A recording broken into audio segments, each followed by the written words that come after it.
Ladies and gents, first quarter of our show, you know what we do. We chop it up. And during this chopping it up segment, this is a very, very special week. Juneteenth is later this week. So we're not going to highlight anything football related. We're just going to highlight social life related, relatable things. And for us being African Americans, this is a very, very special date. Juneteenth is also called Freedom Day, Jubilee Day, Emancipation Day. Juneteenth is a holiday celebrated on June 19th to commemorate the emancipation of enslaved people in the U.S. The holiday was celebrated in Texas in 1865. The Emancipation Proclamation happened in 1862, but the official celebrating year was 1865, June 19th. And because Juneteenth is happening later this week, we like to kind of highlight some of the things the NFL has been doing. So you look at some of the steps the league has made over the past year or so to promote not just Juneteenth, but social justice. They've donated a lot of money. This time last year, the NFL committed $250 million over a 10-year span to combat systematic racism. They've also done a great job in recognizing June 19th as an official holiday. All offices associated with the National Football League will be closed. So that's a great sight to see. And I think they will continue to do other things as well. The NFL and the Senior Bowl, they will host an HBCU combine starting this upcoming season to highlight some of the outstanding football players that are playing in HBCU programs so they can get a fair opportunity to showcase their talent and their skill set to be able to be drafted. So hearing these things and knowing what Juneteenth means to all of us, to say the least, especially African Americans, you know, how does that make you feel? What are your feelings knowing the NFL, they're doing more than just, you know, donating money to really support the cause and make things a little fair when it comes to, you know, individuals not having the same platform as some other guys? You know, I think it's a start. You know, I think they're definitely moving in the right direction as far as bringing more awareness to social injustice. The whole reasoning behind June 19th. Mm-hmm. But you know, I feel like we still got a ways to go. You know, it's a start. You know, in the right direction. But you know, I want to see more coaches have more opportunities. I want to see. Not just, having, African American coaches at just a position. I want to see what those guys have more power than what they have. You know what I mean? So really make it feel like it's freedom. You know what I mean? Because it's still a bunch of, African American coaches that feel like, they're handcuffed. So I think they still need to do a better opportunity of honoring the Rooney Rule, of making sure that more people of color, not just, just not African Americans, but other minorities in general, have the same, opportunity that, the whites have. I think that's what's really going to start to get this thing in the right direction, because we see it every year to where we have a number of Black coaches on that coaching panel that's for coaching vacancies. And 9 times out of 10, I feel like they don't really get a fair shot. So I think, with them stepping up to the plate and, committing $250 million over the next 10 years is just a great start. But I feel like, there's so much more I feel that needs to be done, in order for us to feel like we're on the same playing field, so we can feel equal, so we can actually feel like we're free. Because, not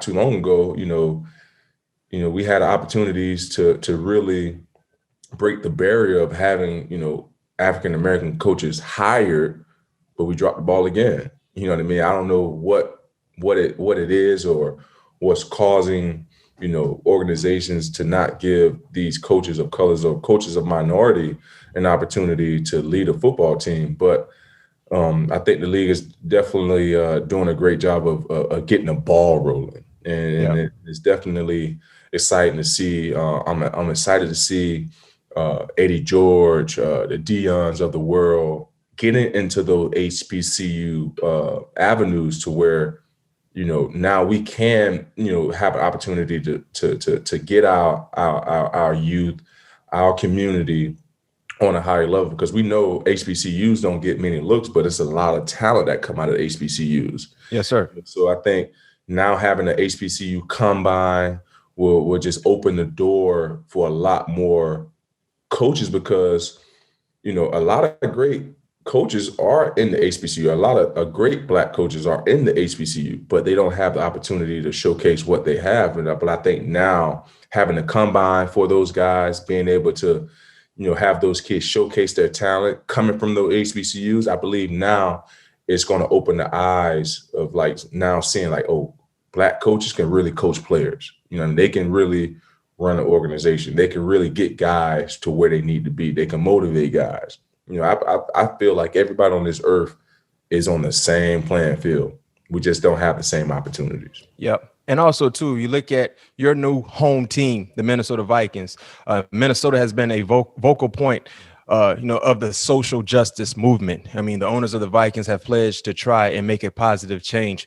So that's a plus to see the organization, trying to step forward and doing better things to make it a fair playing field, to say the least. And one thing I would like to see the NFL do is do a better job in educating and bringing more light to iconic individuals that, are African Americans. Like when you look at Major League Baseball, they have Jackie Robinson Day, right? Mm-hmm. That happens every year. Pat P, have you ever heard of Kenny Washington? No, I haven't. See, that's the thing. I didn't either until I had to do some research, right? Kenny Washington, for our listeners and our viewers that are tuning in to us, All Things Covered, Pat P, Bryant McFadden. Kenny Washington was the first Black player to play in the modern NFL. Went to UCLA, played halfback, set a college record, a then college record for having over 3,200 yards of total offense. Was an All-American in 1940. He also played baseball at UCLA with Jackie Robinson. They played together. But because the NFL had banned Black players, when he graduated from UCLA, he wasn't able to play because they did not allow Black players to play in the league. So he became a LA cop. He became a teacher. He played in minor leagues for a few years. And then eventually, when the Second World War ended, they forced the NFL to change their policies. So at that time, the Rams were located in Cleveland. So they relocated to LA. And for them to avoid losing their lease at the LA Memorial Coliseum, the league mandated that they draft a Black player. And that said player that they drafted was Kenny Washington, also known as the Kingfish. That was his nickname. A heck of a nickname, by the way. He only played a few years for the Rams. Yeah, he only played a few years for the Rams because his knees were so beat up for playing in the minor league that he did. But he was the first Black player to play in the modern NFL era. Kenny Washington. He died in 1971 at the age of 52. But like, you didn't know who he was. I didn't know who he was. That's something that I wish the NFL would do more of. Educating, showing, giving guys like Kenny Washington his flowers, even though he's not here. I'm pretty sure his family would love to hear his name be highlighted and echoed throughout the National Football League and throughout the world. Because you never hear about, I never knew that, obviously to today, who was the first NFL Black player. Yeah, in the modern NFL. In the modern era.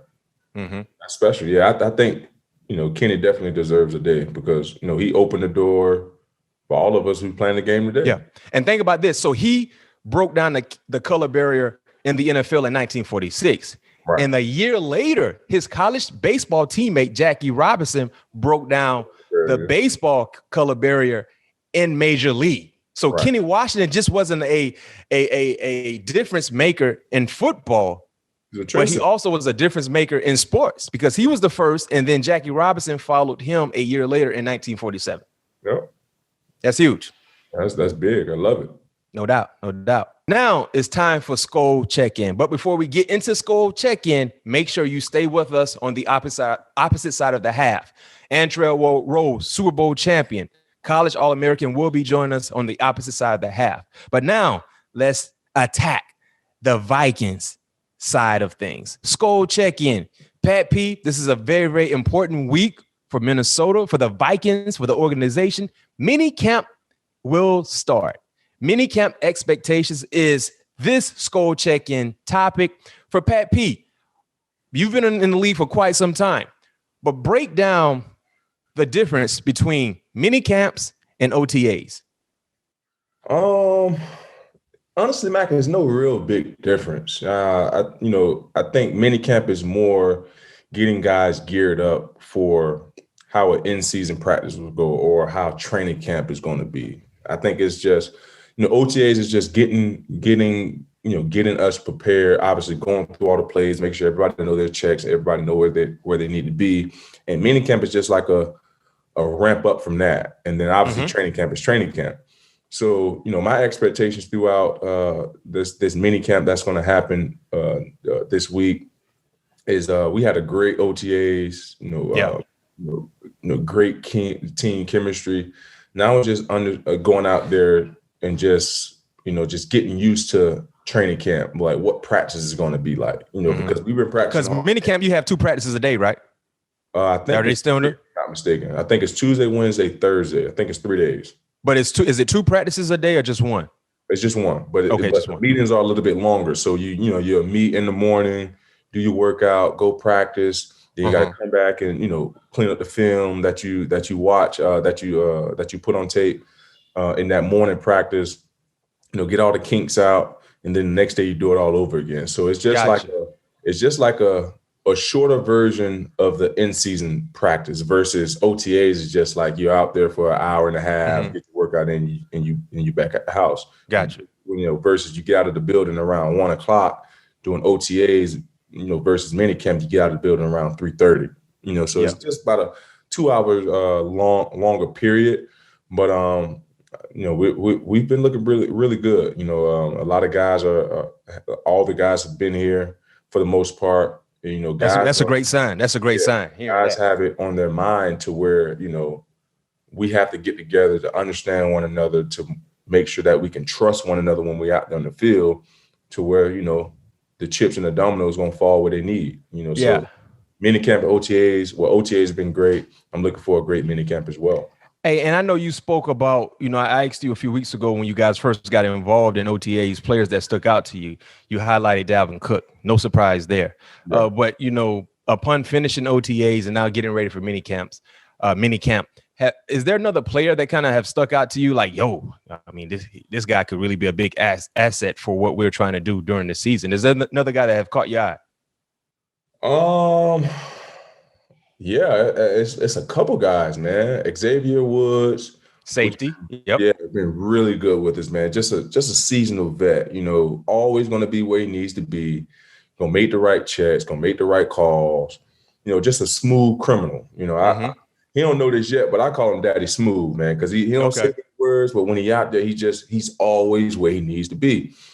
And my second player, this is no surprise, watching him from afar for so many years and being able to grow up with him, was Justin. I think I told Harrison this maybe like 3 days ago. I was like, man, that Justin, he get it, man. And I think we talked about it, not before I was even his teammate. When we had him on the episode, you could just tell he's one of those guys that get it, comes into work. He's a pro. I mean, very efficient in practice. Just a guy that seems like he's been in the league for 4 or 5 years. Yeah. And that's very rare that you can see a second year, that you can look at a second year player and be like, damn, he's been here before, but he really hasn't. And that's just a credit to his family, obviously the way he go about his business and what he wants his career to be. You can tell he wants to be special. He loves the game. Big things. And he loved coming to work every day. I tell you this, in minicamp, this when I knew Justin wanted to get good. So our last day of OTAs I think it was Thursday. Justin didn't want to go at no other corner but me. Really? That's my first time I ever got called out. I was on the bench. All right, I just got a rep done. We had just won a rep, maybe three or two reps. Me and him went, and we were just doing releases. Yeah. He put his helmet on and said, "Yo, Pat, I need you." I said, "All right, okay." Okay. Yeah. And I strapped up, and I gave him the look that, that he wants, because, he wants to get better. And just seeing that, hearing that, being around him every day is a pleasure, because I've seen that when he was a kid, like we talked about before. Like, I've seen him since he was 11, 12 years old, and he always had that about him. Mm-hmm. And not to be his teammate, Justin, the real deal. You got to love that. We re-released the Justin Jefferson episode last week, and we asked viewers to comment how many touchdowns they think Jefferson will have in 2021. Everyone said over 10. Yeah, I'm gonna say 10 plus. He had 7 last year. You're saying at least 10. 10 plus. No doubt. I think that's a doable number. Yeah, that's a doable number. And I can tell you this much: if he continues to go in the direction we believe he will go in, he can easily jump into that top 10 wide receiver conversation. Hey, Mac, go back. You remember when we was talking about releases and running routes, right? Yep. With Justin. Yep. Dog, he ran a route on me, right? So I had to ask him, like, what was that route? Like tell me, like, what was that? It wasn't a red zone. But he sold it so well to where I didn't know what route it was. It was just like a Dino, but he sold the out so well to where, because it was in the red zone. I think it was like plus 15, maybe. He had a cut split.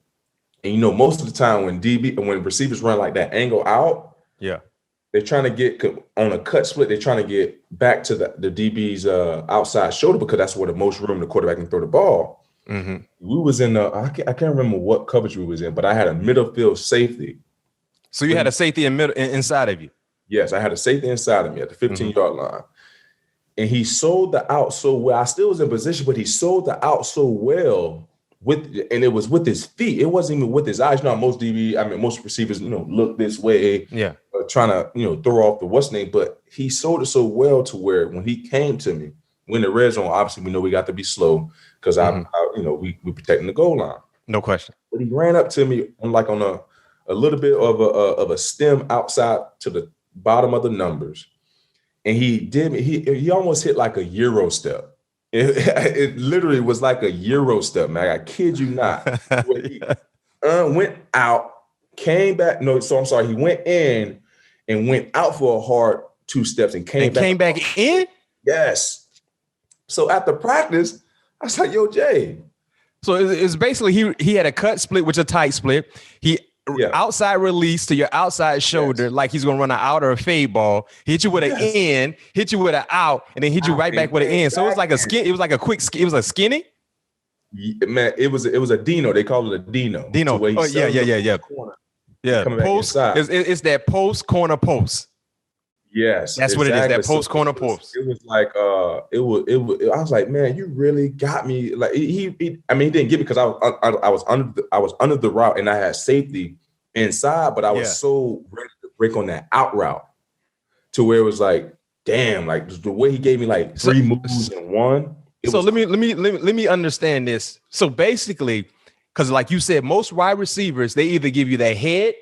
The head placement to look, they kind of get you off your leverage, or they get you with the shoulders. He literally got you with his legs. Man, it was like, I kid you not, Mac. It was like the Euro. But it's an unorthodox style of running routes. And remember, I mentioned that to him when he was on the show. When you watch him run routes, he runs routes that they're not usually a coaching method for other wide receivers. Right. He run routes the only way that he can run routes. He's the only man that can run routes how he runs routes, because it's not an orthodox style.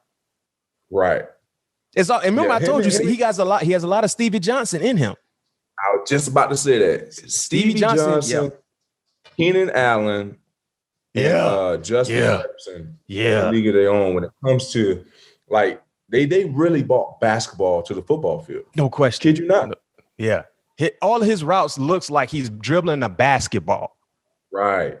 And you just mentioned it. Yeah. Keenan Allen is almost like Justin Jefferson's a mixture of Keenan Allen and Stevie Johnson with his route running ability. And what you just said, he hit you with that in, out, in, and didn't utilize his head or his shoulders, utilized his legs. And another crazy thing, if I didn't break stride, Mac. Oh, it was in stride. In stride. Oh, so you got to react fast. And if the ball is placed where it's supposed to be placed at correctly, it's a touchdown. Yep. Unless you guess correctly. That's the thing. If you guess, you better be right. Got to be right. And just hope that's not a perfect pass, man. That's unique right there. But yeah, he has an unorthodox style of running routes that he only could execute. And he's been executing it for a long, long time. And that's why he's so successful. And that's why he's so hard to cover, because he's running routes in a way that we're not used to seeing. Right. Yep. You know what I'm saying? It's not like we're not used to seeing like bang, bang type routes. It's almost like he's setting you up to cross you over. And he does. And you know who also has that little crossover game also? Devontae Adams.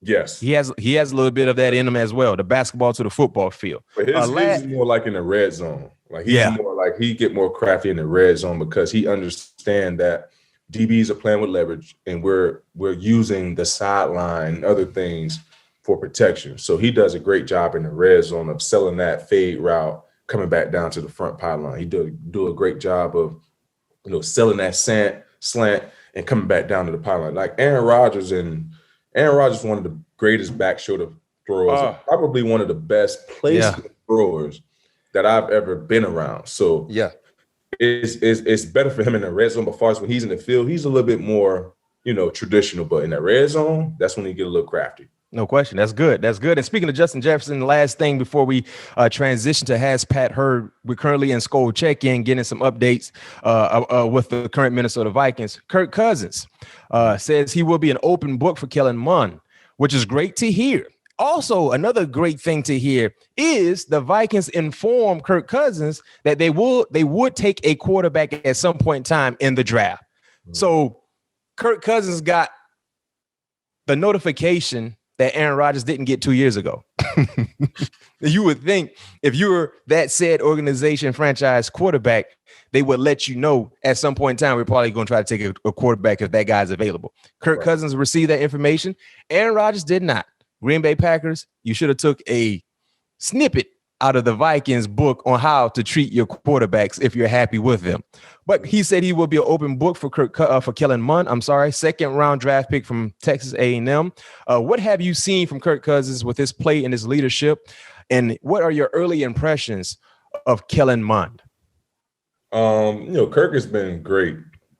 Captain Kirk has been Captain Kirk. Captain Kirk. Yeah, he's been sharp. Putting the ball where he needs to be. And Kirk has a great cast around him. To have, two receivers, a tight end, and a running back, and now get beefing up the offensive line this year and having one of his best completion ratings in the season last year. Mm-hmm. I think the sky's the limit for him. Now we just got to go out there and continue building on, what they started last year. Making sure that you put the balls in the right players' hands, like we talked about earlier with Antrell, converting on third downs, not turning the ball over. That's the biggest thing about NFL quarterbacks. Obviously you need defense to play well, whenever the quarterback's not on. But that's the greatest thing about Tom Brady, man. He understands what he means to the football team. He understands what his play means to the outcome of the football game as well. In order to give your team the best position, the best opportunity to win football games is limiting turnovers, convert on third downs. And if you're able to do that and have a solid defense that's able to get on, make a couple stops on third down, obviously not letting teams score in the red zone, that's a good recipe for success. So it's just going to come down to us as a defense of not letting teams score, and to Kirk, managing the offense in the way that he did last year, not putting us in bad positions, making sure that, we always have a chance. Yeah. And Kellen Mond, I'm sorry, I misspoke. Sorry. He was a third round selection, not second round, third round selection. Kellen having an opportunity to not really see what he has, because he's been getting a little bit of time with the twos and the threes. Mm-hmm. By the time when we're on the sideline, we kind of correcting ourselves. So you're not really watching. Yeah, exactly. But early on, seeing him, I think it was last week where he got a little bit more burn, you could definitely tell that the game is coming to him. You know, the game is, and we know as rookies, you know, everything is moving so fast, especially, you know, when all the vets come around and those days start to kind of blend in together. But you could tell he's going to be a good one. And you saw that same process when he was at Texas A&M with Florida State, ex-Florida State head coach Jimbo. Yep. You know, you can tell that he have great quarterback mannerism. He's just going to come. Mm-hmm. It's just going to come down to him understanding the scheme, learning the scheme, and understanding, like we talked about, you know, how important he is to the team, you know, because most losing teams, they're always at the top on freaking turnovers. Yep. They can't convert on third downs. Mm-hmm. So it's just going to come down to those two point of emphasis throughout the season to see if we can, you know, be what we want to be. And obviously for Kellen's future, you know, that we'll see what happens. Okay. There you have it. SKOL Check-In. Big time week for the Minnesota Vikings. Mini camp is coming up. Now it's for your favorite part of the show. Has Pat heard? Man, we got some good questions for Pat P today. I think we got him. His record so far, out of 59 questions, he's gotten 40 right. Currently 68%. That's pretty good. Pretty good number. Last week, 5 questions, he got 3 right. 3 out of 5 last week. Pretty good. Pretty good. This week, I don't know if he's going to be in the pluses this week. First question for you. Fullback Danny Vitale. Oh, I got who played for the Packers, the Patriots, and the Browns. He announced his retirement on what website? Yeah, I got this wrong already, Mag. I don't know. LinkedIn. He did it on LinkedIn. So what he did was he announced that he was retiring. The little friend thing on email. Yeah. The little like the career. Yeah, it's like the job, you know, site. Yeah, he posted on LinkedIn. So what he did was he kind of, you know, put up who he was. He graduated from Northwestern University with a degree in economics. He also earned a minor in business institutions, integrated marketing communications. He's passionate about anything he sets his mind to. He's goal-driven, hardworking, and looking to improve on every aspect of his life every single day. So what he did was he just kind of made it known that he was retiring, but he also added basically a part of who he is to kind of create another opportunity for him. Hashtag open to work. So a kind of smart way in trying to create another avenue, you know, when you retire from one career, trying to get another career started. But yes, he posts his retirement on LinkedIn. I think that's the first. So you got that one wrong. I got that wrong. Yeah. And speaking of retiring, let's use this opportunity to talk about a current legend, a legend you played with, a legend I played with, whose announcement we've been waiting for quite some time on whether he will retire or come back. And that's Larry Fitzgerald. What do you think Larry Fitz will do? Hey, if he ain't retired yet, he ain't gonna retire. Oh, but the thing though is, Pat, this is the conundrum that I think will be surrounding Larry Fitz. Will they have room for him in AZ? Because you got D-Hop, you got Christian Kirk, you got AJ Green. You drafted, remember, friend of the show, Rondale Moore. I think Rondale went in the 2nd round. Listen, if I'm not mistaken. You got Danny Isabella still. They got Andy Isabella didn't even play. Andy Isabella. Yeah, Andy didn't even play last year. But you use a 2nd rounder on Rondale Moore. Yeah. And you know you use a 2nd rounder on a guy, he's not sitting down. He's going to play at some point in time. You never know over there. You never know. Okay. Well, with AJ Green, if he's healthy, you know he's going to be in the lineup. So it's like it's almost like they made so many moves anticipating Larry Fitz walking away because they went and added a high round draft pick at the wide receiver position and brought in a seasoned vet who is, when he is healthy, he still can be a productive player. So I think they'll definitely find a way.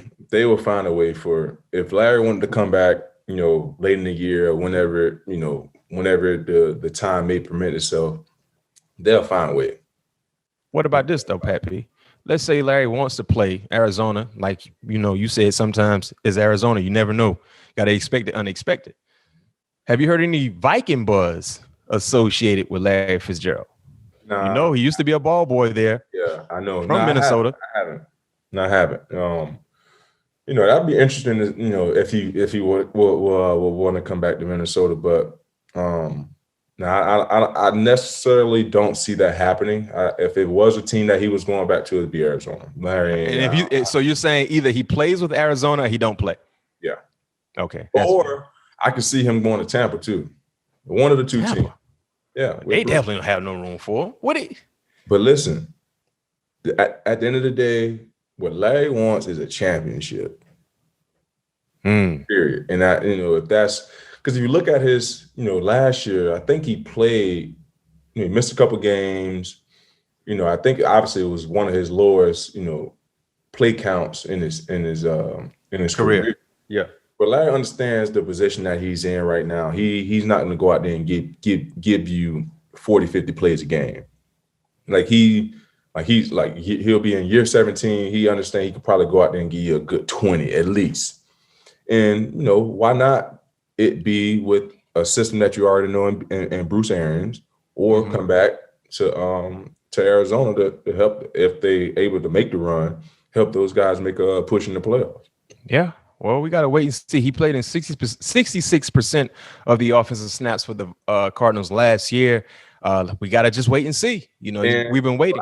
I feel like, obviously he won't be a down tight end, but, the Cardinals don't have no tight end. So if they, I think he'll be and he won't be used as a tight end, but he'll be a tight end body type with those mismatches that he does, such as he did, when BA got here, moving him into the slot, moving him around a little bit, motioning him here.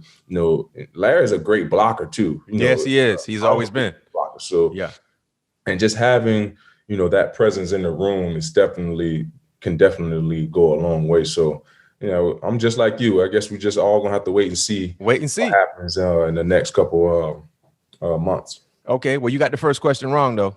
Yeah, okay. I did. Danny Vitale. It's gonna be a bad week for me. You see, I ain't coming in excited today. So we got him then. He's sleeping. Well, let's see. Talking about the Arizona Cardinals. Buda Baker is wearing number 3 because of which player? Allen Iverson. I knew Allen Iverson always was his favorite player. That was easy. Oh, you had insight to that. Yeah, insight. So let me give you guys an updated.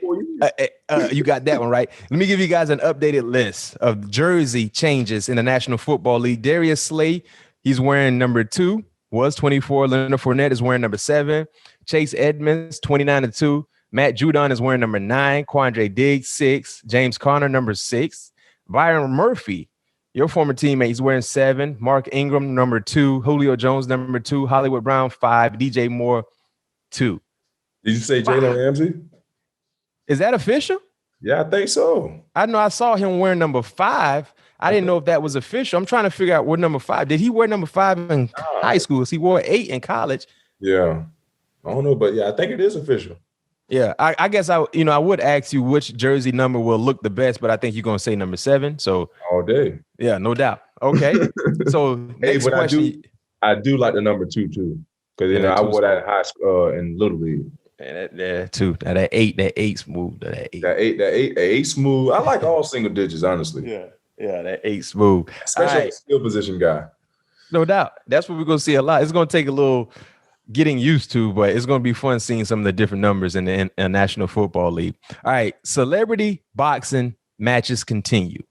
Who did Lamar Odom beat up on Friday night with his saggy boxing pants? I ain't never see a boxer had a sag. Hey, I did see it. He pushed that man down. I forgot who he fought though. Man, it was like 2 drunk uncles fighting, and one of them had a little nasty sag.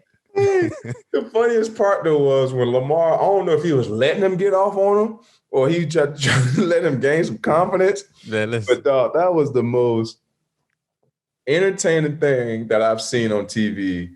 Because I was watching on mute to my credit, but I did see the fight. I don't know who he was fighting. Yeah, he fought Aaron Carter. Yeah. Hey, check this out. Lamar had a 10-inch height advantage, 11-inch. It was a height disadvantage. Who okayed that match? Hey, the only thing that saved him was him having that helmet on, man. Yeah. Hey, and it was almost like a nice clean left though, right up under. He did. He did. And then it was like he was just kind of sunning him in the mat in the rain. He was just kind of mushing him with the glove. He wasn't really hitting him sometimes. I can tell you who was the ref though. Who the ref was? Chuck Icebox. UFC fighter. We might give you a half for that one. Yeah, I can't remember the guy, but I did watch the fight though. I just can't remember who he was fighting. Aaron Carter. That's who it was. Yep. All right. So wasn't your best effort, as you said. You came in kind of sleeping, and we took advantage of you. That's why when you playing on the island, you got to always be ready. Always be ready, Cat. Yeah, you got to always be ready. So either you got 1 out of 3 correct or 1.5 correct. We got to go to the committee and see exactly what happens. But 7 questions is where we get a chance to interact with you, the listeners and the viewers. If you want your question to be answered in the future, leave a question attached to a 5-star review on Apple Podcasts, and we may get to it on the show. This week's question comes from Real.Drew Butler. Question for Pat P. Coming from Real.Drew Butler. Shout out to Drew. Thank you for your question. With Julio out of the NFC South now, remember Julio's now a Tennessee Titans player.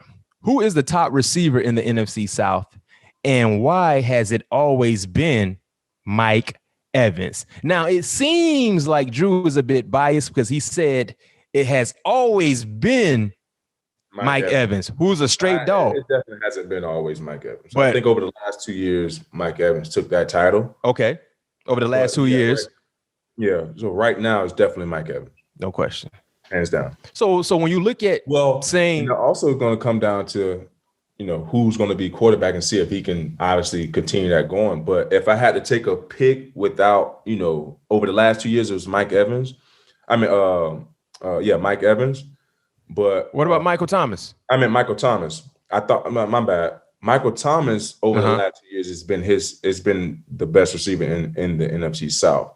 Yeah. But with Mike Evans having Tom Brady and having many more opportunities to be elusive and have many more one-on-one coverages, Mike Evans will definitely take the title this year. And in 2019, Michael Thomas had 149 catches in 2019. Great. So clearly in 2019, he was the best wide receiver in that division. 18 had some numbers too. He just didn't have many catches. 18 he had some numbers. Yeah. You got to realize that's what led to that record-breaking contract that he received a few years ago. Mm-hmm. But right now, with Julio out and not knowing exactly which direction the Saints will go at the quarterback position, hopefully it's our friend of the show, Jameis Winston, who we had on the show some episodes ago. If you missed it, check our feed, check the YouTube page. It's there. Insightful conversation with Jameis Winston, but hopefully it's Jameis Winston. But if it's not Jameis Winston, you don't know exactly what kind of numbers Thomas will provide. But I'm with you. Right now, it's Evans. Mm. Right now, it's Evans, hands down. And it's safe to say, the Tampa Bay Buccaneers, they have 2 of the top 3 wide receivers in that division. If you want to throw in Chris Godwin, who would be number 3 behind Thomas.